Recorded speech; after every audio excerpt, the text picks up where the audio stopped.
10 things to watch out for when you hire your next builder. And listen, before I begin, I want you to understand that this video has one intention, and that is to help you improve your results on your refurbishment projects. It's not aimed at anybody, it's not aimed at any particular trade or any particular construction business that I know of or have worked with. It's quite simply to help you, the investor. And these top 10 things that I'm going to share with you in this video come from my experience in the game, my experience in this industry of delivering over 3,000 projects over the last 15 years. And in that time, operating in the property investment space, I've seen the shite, I've seen the ugly, and I've seen the amazing. But what I promised you was the 10 things to watch out for, the 10 things to be aware of when making that hire. They're going to show you what the cowboy does, they're going to show you what the rip-off merchant does, they're going to show you what the absolute shithouses out there will do to you, and some of the warning signs that you can look out for. And these 10 things, in short, are simply red flags. Red flags for you to be able to say, I need to look into that a little bit further before I jump into bed with the first builder that showed me one slightest scintilla of interest in delivering my project for me.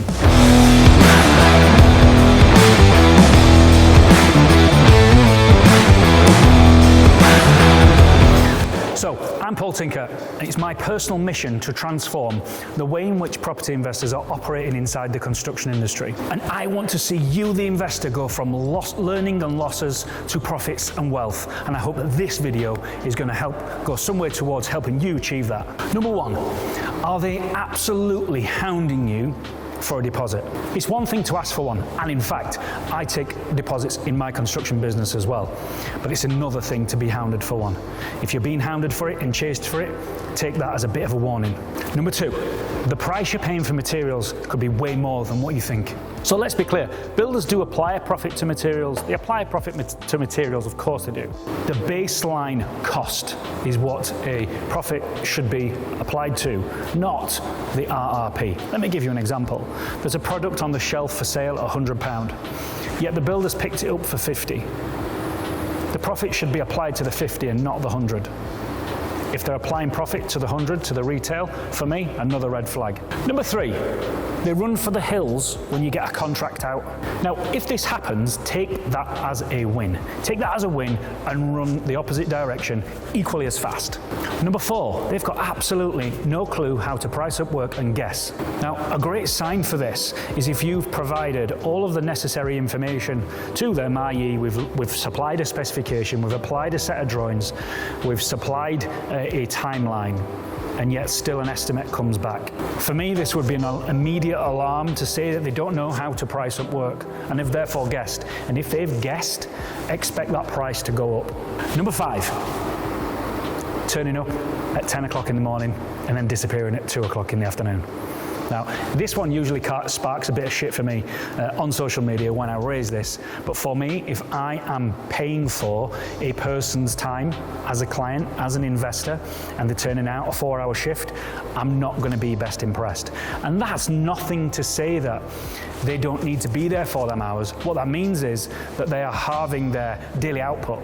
Like if they went from 8 a.m. to 4 p.m. as an example, then my project is going to be finished quicker. And if my project is finished quicker, my delivery costs are lower. Number six, the I can language. You really, really must be aware of this one. The I can language. What am I talking about?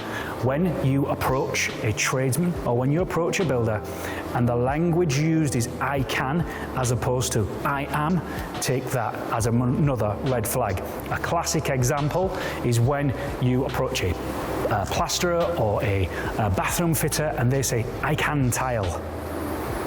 I don't want an I can tile. That is going to leave me with a lower standard of finish. I want I am a tiler because I want an amazing result. Number seven is the ego. Watch out for the ego. We've all got one, some bigger than most. Now, if you're feeling belittled in the sale or you're feeling belittled in a conversation before we've even engaged with that particular builder or tradesman, it's time to think about going somewhere else. Because if you're having a dick swinging battle before you've even engaged someone to start the work, it's not going to end well. And the project's delivery will become really, really painful. Number eight, cash flow concerns. This one's very difficult to uncover. If you share your payment terms with your builders, with your trades, i.e. this is what needs to happen in order for you to get paid, and you communicate that and there's pushback, There's pushback from them asking for it to be sooner. Maybe people want paying every day. This red flag might be the time for you to start looking elsewhere, because if you engage or hire someone that's got cash flow concerns, they may not be able to finish the project. They may not be able to self-fund the project throughout. And that is going to leave you with an unfinished job and having to hire someone else to come in to finish unfinished work, which is a position you never want to find yourself in your property investment journey. Number 9, the dummy spitter. The dummy spitters are those that lose their shit over nothing. They lose their shit so quickly, so fast, so aggressively. If they're doing that before you've even engaged with them, what type of journey do you think that's going to happen moving forwards? I see these individuals all the time. They're not people I want to do business with. And number 10, the damp man. This wouldn't be a video from me if you didn't hear about this as a red flag. Anyone turning up to your property to start suggesting that you need to have holes drilled in and cream cheesing directed into the holes to stop a phenomenon of rising damp, a thing that doesn't exist to begin with, then also watch out for that one and run that mile as well. So if you want to hear more content from me that help you to make more profit from your refurbishment projects, hit that like button, hit that subscribe, hit that bell, and then you'll be notified of when the next video goes up live for you. And if you want even more information on how you can work with me further, my email address and website is in the link below.